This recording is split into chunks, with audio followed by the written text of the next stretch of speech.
ایک دوست تھا، بہت بچپن سے ہم لوگ ساتھ میں ہم لوگ پلے بڑے، اور صاحب جناب والا ہم لوگ خوب کھیلا کودا کرتے تھے، محلے میں خوب شیطانیاں اور خوب شرارتیں کرتے تھے۔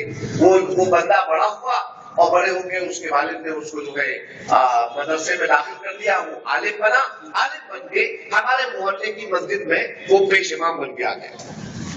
کہنے لگا میں جب یہاں پہ آ رہا تھا ہندوستان، اس سے 2 دن پہلے وہ بندہ جو میرا بچپن کا دوست تھا اور فلانی مسجد کا امام تھا، وہ ایک نوجوان لڑکے کو جو بغیر ٹوپی کے نماز پڑھ رہا تھا، اس کا کالر پکڑ کے اس سے کہہ رہا تھا یہ تیری نماز نہیں ہوئی، اس طرح سے نماز نہیں پڑھتے، اس طرح سے نماز جائز نہیں ہے۔ تو مجھ سے وہ غیر مسلم، وہ ہندو مجھ سے کہنے لگا کہ سید صاحب، میں نے ان امام صاحب کو سائڈ میں لیا اور میں نے کہا یار تمہیں یاد ہے بچپن میں ہم لوگ فلانے باغ میں جا کر فلانے مالی کے ان کے پھل لگے ہوا کرتے تھے، بغیر پوچھ کے ہم ان کے پھل چرا کے کھا لیا کرتے تھے، تمہیں یاد ہے؟ ہم لوگ فلانی شرارت کرتے تھے، فلانی جگہ جا کر فلانے آدمی کا کھانا پکتا ہوتا تھا، ہم ان کے کھانے کے بھگونے میں مٹی ڈال کے چلے آتے تھے، یاد ہے تمہیں؟ ہم نے فلانی شرارت کی ہے بچپن میں۔ آج تم مولانا بن گئے، آج تم عالم بن گئے، سنو رب نے تم کو موقع دیا ہے کہ تم اپنی اصلاح کر کے تمہارے حالات اچھے ہو جائیں اور تم نیک راہ پہ آ جاؤ۔ یار تم بھی اس کو موقع دے دو، تم اس کو موقع دے دو۔ میں اپنے مسلمان بھائیوں سے صرف ایک بات عرض کرنا چاہتا ہوں، اور وہ بات یہ ہے کہ اگر ہم کسی میں آج کمی دیکھ رہے ہیں، اگر ہمارے ججمنٹ کے مطابق، اگر ہماری سمجھ کے مطابق آج ہم کسی میں کمی دیکھتے ہیں، تو آج ہم کیا کرتے ہیں؟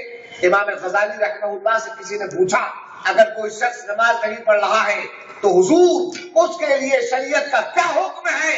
امام غزالی نے فرمایا اس کا ہاتھ پکڑو اور ساتھ میں مسجد میں لے جاؤ۔ ڈونٹ بی اے جج، بی اے دائی، اسلام کی طرف دعوت دینے والا بنو، منصف مت بنو، فیصلہ کرنے والا مت بنو۔ فیصلہ تمہارے ہاتھ میں نہیں، فیصلہ اس کے ہاتھ میں ہے جو ہاتھ پاؤں جسمانیت سے پاک ہے، جو ہاتھ پاؤں جسم و جسمانیت سے پاک ہے، اس رب کے ہاتھ میں تمام فیصلے ہیں۔ تمہارے لیے کیا ہے؟ دین آ چکا، دین مکمل ہو چکا۔ اليوم اکملت لکم دینکم واتممت علیکم نعمتی ورضیت لکم الاسلام دینا۔ تمہارے لیے اسلام کو دین چن لیا گیا اور آج کے دن دین کو مکمل کر دیا گیا ہے۔ سبحان اللہ۔ اب مسلمانوں کے لیے کیا ہے؟ مسلمانوں کے لیے کیا کرنا ہے؟ ہمیں صرف اور صرف جو لگی ہوئی کھیتی ہے اس میں سے پھل توڑ کر آپس میں بانٹ کے کھا لینا ہے، آپس میں بانٹ کے کھا لینا ہے۔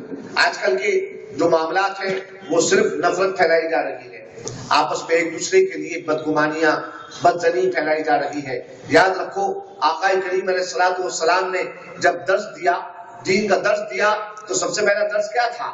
ظن المؤمنین خیرا، ایمان والوں کے بارے میں اچھا گمان رکھو، اچھا گمان رکھو۔ ایک مرتبہ سرکار غوث پاک کے دادا پیر ہیں جن کا نام ہے حضرت جنید بغدادی، امام جنید بغدادی اپنے وقت کے بہت بڑے عالم دین اور بہت بڑے صوفی، بہت بڑے عالم، بہت بڑے صوفی۔ ایک مرتبہ جنید بغدادی دریائے دجلہ کے کنارے جا رہے تھے، انہوں نے دیکھا ایک نہایت خوبصورت نوجوان ایک نہایت خوبصورت عورت کے گود میں سر رکھے ہوئے لیٹا ہے اور رنگ برنگے کانچ کے گلاس سے وہ عورت اسے کچھ پلا رہی ہے۔ یہ دیکھ کر جنید بغدادی کے دل میں یہ خطرہ لاحق ہوا، یا اللہ کیسا دور آ گیا ہے، کیسے لوگ ہیں اس دور کے اندر کہ کھلم کھلا اوباشی اور فحاشی کرتے ہوئے نظر آتے ہیں۔ بس جنید بغدادی کے دل میں اس خیال کا آنا تھا، اللہ اکبر، کہ دجلہ کے اندر ایک ناؤ جا رہی تھی جس میں 10 لوگ سوار تھے۔ اللہ کے حکم سے اس میں ایک حادثہ واقع ہوا اور وہ ناؤ ڈوبنے لگی، دسوں اس کے سوار پانی میں ڈوبے۔ وہ بندہ نوجوان جو اس عورت کے زانو پر سر رکھے لیٹا تھا، وہ اٹھ کر پانی پہ چلتا ہوا گیا دجلہ میں، ہاتھ ڈالا دجلہ کے اندر، 9 لوگوں کو ڈوبنے والوں کو باہر نکال دیا، 9 لوگوں کو باہر نکالا۔ پھر جنید کی طرف دیکھا اور کہا مجھ جیسا بدکار 9 لوگوں کو نکال سکتا ہے، ایک کو تجھ جیسے نیک آدمی کے لیے چھوڑ دیا ہے، جا کے نکال دیا۔ کہنے گا سن جنید سن، یہ جو عورت تو جسے دیکھ رہا ہے، جس کے زانوں میں میں اپنا سر رکھے لیٹا تھا، یہ میری ماں ہے، یہ میری ماں ہے۔ اور رنگ برنگ کے کانچ کے گلاس سے جو مجھے پلا رہی تھی، دودھ پلا رہی تھی، اور میں اپنی ماں سے دل لگی اس لیے کر رہا تھا کہ میری ماں خوش ہو جائے، اس کی مامتا جو ہے وہ عمر آئے، اور اللہ میرا مجھ سے میری ماں کی مامتا کی وجہ سے راضی ہو جائے، اور مجھے اپنے مقربین میں سے، اپنے اولیاء میں سے کر دے۔ اللہ اللہ حضرات گرامی، ہم لوگ کا معیار اصل میں جو ہے نا، معیار خراب کر دیا۔ کن لوگوں نے خراب کیا ہے؟ ہم لوگ کا معیار یہی جو راتوں کا ریٹ طے کر کے جو آتے ہیں نا تقریر کرنے، ان لوگوں نے ہم لوگ کے معیار کو خراب کر دیا ہے۔ They have spoiled our standard۔ ہم لوگ کا اسٹینڈرڈ خراب کر دیا ہے۔ جو سوچ ان کی ہے، ظاہر سی بات ہے کہ جو دین بیچے گا اس کی سوچ کیسی ہوگی، اس کی سوچ کیسی ہوگی۔ اللہ اکبر، ہمیں دین نہیں بیچنا ہے۔ ارے ہم تو پہلے ہی بکے ہوئے ہیں اللہ کے ہاتھ پر، ہے کہ نہیں؟ مسلمان پہلے بک چکا ہے اللہ کے ہاتھ پر، اس کے رسول کے ہاتھ پر بک چکا ہے مسلمان۔ لیکن یہ جو راتوں میں ریٹ طے کرنے والے ہیں، میں آپ حضرات سے عرض کروں گا کہ جو آپ سے کہے کہ ہماری ایک رات کا ریٹ 5,000 روپے، 15,000 روپے، ایسے لوگوں سے دور رہیں، کیونکہ جو لوگ دین کو بیچیں گے وہ بعید نہیں ہے کہ کل آپ کو بھی کسی کے ہاتھ بیچ دیں۔ ہاں، آپ کو بھی کسی کے ہاتھ بیچ دیں۔ حضرات گرامی، ایسے لوگوں سے بہت زیادہ یہ لوگ بھومکا بنانے والے لوگ ہیں، یہ لوگ حالات بناتے ہیں، حالات بنا کے آپ لوگوں کی سادہ فکر کو یہ لوگ جو ہے وہ متاثر کرتے ہیں، متاثر کرنے کے بعد آپ کو جس طرح چاہتے ہیں، جس ڈائریکشن میں چاہتے ہیں، آپ کو گھیر کے لے جاتے ہیں۔ آپ کے درمیان نفرتوں کو یہ لوگ جو ہے وہ اجاگر کرتے ہیں، آپ کے جذبات سے کھیلتے ہیں۔ رسول اللہ صلی اللہ علیہ وسلم کا نام لے کے کھیلا جاتا ہے، اللہ رب العزت کا نام لے کے کھیلا جاتا ہے۔ حالانکہ اللہ تبارک و تعالیٰ کا دین کیسا ہے؟ اللہ تبارک و تعالیٰ کا دین، جس دین کو اس نے محمد رسول اللہ کے ہاتھ پر بھیجا ہے، وہ دین کیسا ہے؟ اس دین کو اگر جاننا ہے تو محمد رسول اللہ کو دیکھ لو۔ محمد رسول اللہ علیہ الصلوۃ والسلام کا لقب رحمت للعالمین ہے۔ کیا لقب ہے سرکار کا؟ رحمت للعالمین۔ رحمت للعالمین کا مطلب کیا ہے؟ رحمت للعالمین کا مطلب جتنے عالم میں رہنے والے ہیں ان سب کے لیے رسول اللہ رحمت والے، ان سب کے لیے رحمت والے۔ اور الحمدللہ میں کسی کے فتوے سے خوف نہیں کرتا، اللہ کا شکر ہے، کیونکہ مجھے معلوم ہے کہ مسلمان کا ایمان کا ضامن اس کا رسول ہے، کوئی ملا جی نہیں ہے۔ ہر مسلمان کے دین کا ضامن کون ہے؟ اس کا رسول ہے۔ جس رسول کا وہ کلمہ پڑھ رہا ہے وہ اللہ ہر مسلمان کے ایمان کا ضامن ہے۔ اللہ اکبر۔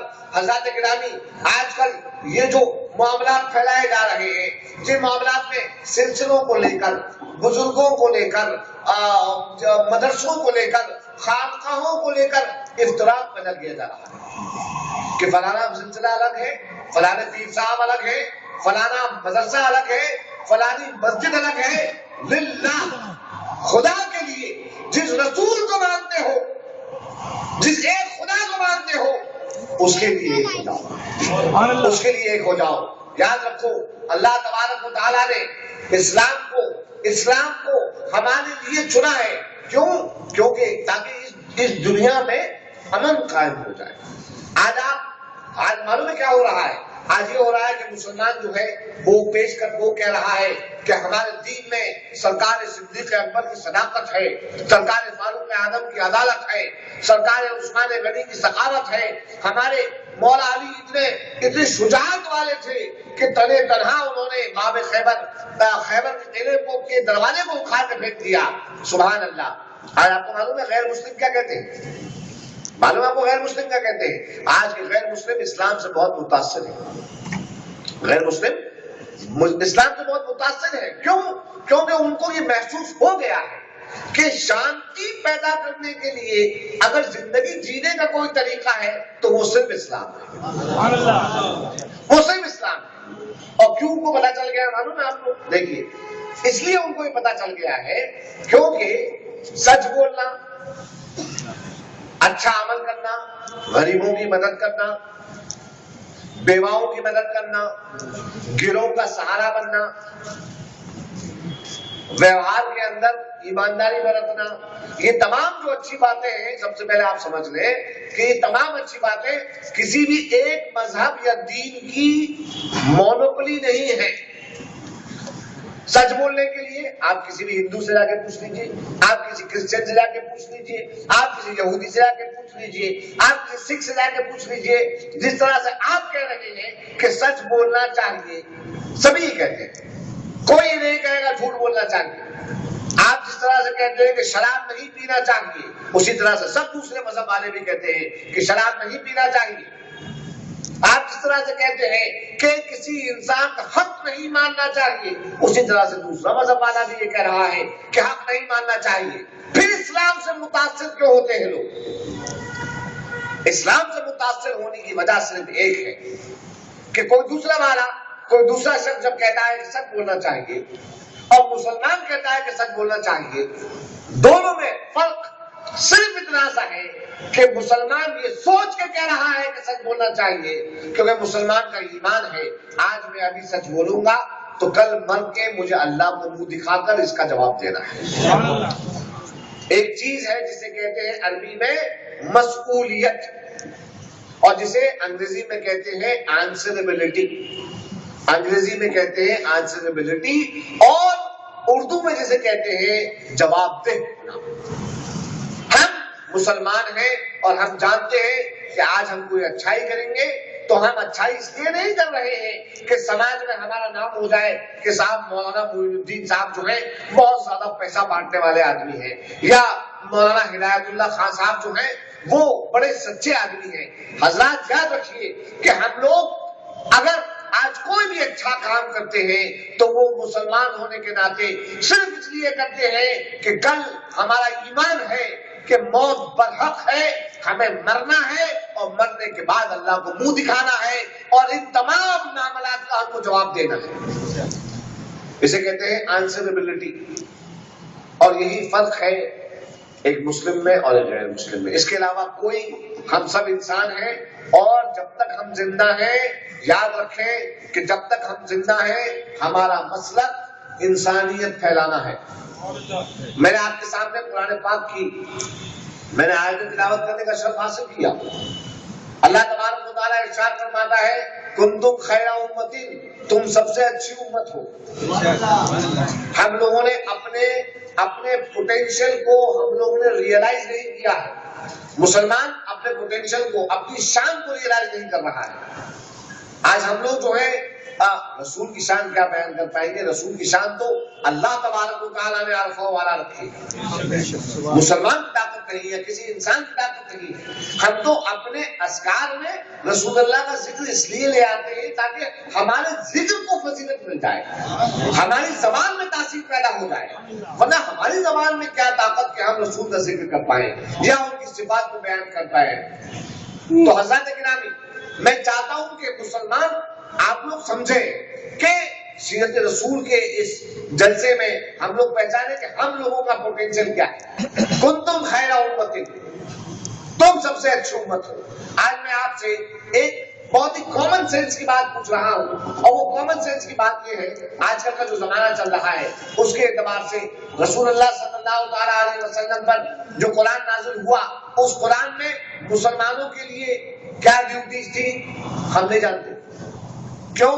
کیونکہ قرآن ہمارے یہاں معلوم ہے کائے کے لیے ہے۔ گھر سے بیٹی ودا ہو رہی ہے، بہن ودا ہو رہی ہے تو مامو جان سر کے اوپر جزدان بندھا ہوا قرآن رکھے لے جا رہے ہیں۔ یہ ہمارے یہاں قرآن کا رول ہے نا؟ اور قرآن کا رول کیا ہے؟ مر گیا کوئی گھر میں، مجھ کو معلوم ہے مرنے کے بعد کیا ہوگا، پلاؤ کھائیں گے لوگ، فاتحہ ہوگا، ہے نا؟ یہی ہے نا معاملہ، یہی معاملہ ہے۔ اس میں اس میں شرمندہ ہونے کی بات نہیں ہے.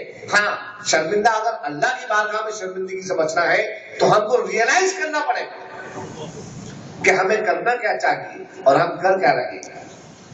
آج ہمارے مدارس کیا کے لیے تھے؟ مدارس ہمارے وہ تھے جس میں سے صلاح الدین ایوبی جیسا جوان مرد نکلتا تھا. مدرسہ ہمارا وہ تھا جس میں عمر بن خطاب جیسا فاتح نکلتا تھا. مدرسہ ہمارا وہ تھا جس میں حسن حسین جیسے شجاع مرد نکلتے تھے. اور آج کا مدرسہ کیا ہے؟ آج کا مدرسہ پان چبانے والے، گمچھے ڈال کر بریانی کھانے والے تو لوٹے تیار کر رہے ہیں. اس کے علاوہ تم کیا تیار کر رہے ہیں؟ بتاؤ اے مسلمانوں، بتاؤ مجھے. آج کے مدرسوں میں سوائے قرآن خوانی کروانے کے ہم کیا کروا رہے ہیں؟ سیٹھ جی نے قرآن خوانی کروانے میں بلا لیا، ہو گئے قرآن خوانی صاحب. اس سے کیا ہوا؟ جو گھر کے جو دوسرے مسلمان ہیں